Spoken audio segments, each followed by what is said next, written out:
জয় মা মনসা। আমার এটাই অষ্টনাগ তৈরির অন্তিম পর্ব। এই মায়ের মাথায় পদ্মকলকা দেওয়ার জন্যই পদ্মের ডাইসটা তৈরি করে নিলাম প্রথমে, যেহেতু 4টে ফুল হবে, 4টে ফুলই যেন এক সমান হয়। অনেকটা পরিশ্রম হয়ে গেল, খাটনি হলো এটা করতে, কিন্তু জিনিসটা সুন্দর হবে, শেষ অবধি দেখা যাবে।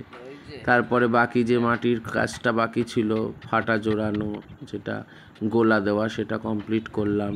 যেখানে যেখানে বেশি ফেটে গেছিলো, কিছু কাপড়ের টুকরো মাটির দ্বারা সেখানে আটকে দিতে হয়েছে যেন ভবিষ্যতে না নষ্ট হয়। এদিকে আমার বউ রং তৈরিতে ব্যস্ত। প্রথমে খড়ি মাটি আঠা দিয়ে গুলে নিয়েছি, তারপরে এক এক করে রং করে, সমস্ত ভিডিও তো আর করতে পারিনি একা হাতে, তারা নানা রকম কাজের মধ্যে থেকে আমার সব করতে হয়, সেই কারণে তো আর হয়ে ওঠে না। যাই হোক, প্রতিটা পর্যায়ে রংটা দেখানো যায়নি, কিন্তু যতটা পেরেছি আমি চেষ্টা করলাম দেখানোর। এই নাক ঘটের মধ্যে দুটো চোখ মায়ের আঁকতে হলো আমার।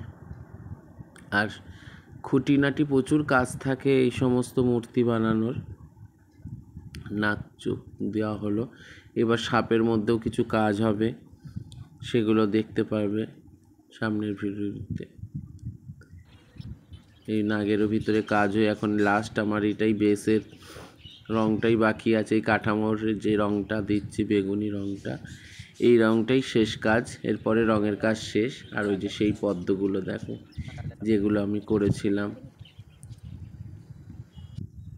এরপরে এই লেকার দিয়ে দিয়ে বার্নিশের যে কাজটা হচ্ছে, গ্লেজের জন্য করা হচ্ছে, এটাও প্রায় শেষ হয়ে এসেছিল। যাই হোক, আমার কাজটা মিটে গেছে আর কাজটা হয়েছে। কেমন হলো তোমরা কিন্তু সবাই জানিও।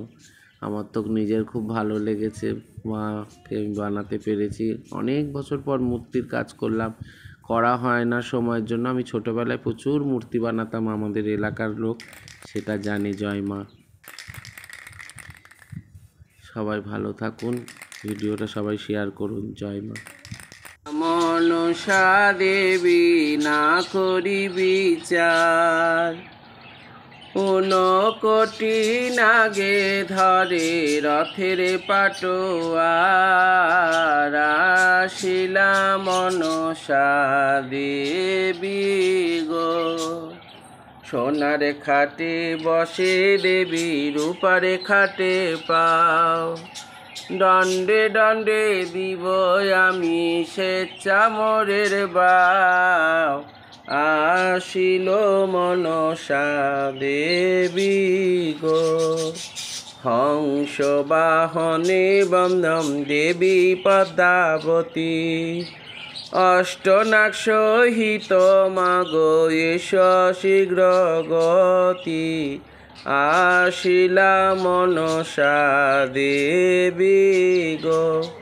এসো মা, আমার মন্দিরে তুমি এসো, বিরাজ করো, তোমার পূজা করি। জয় মা।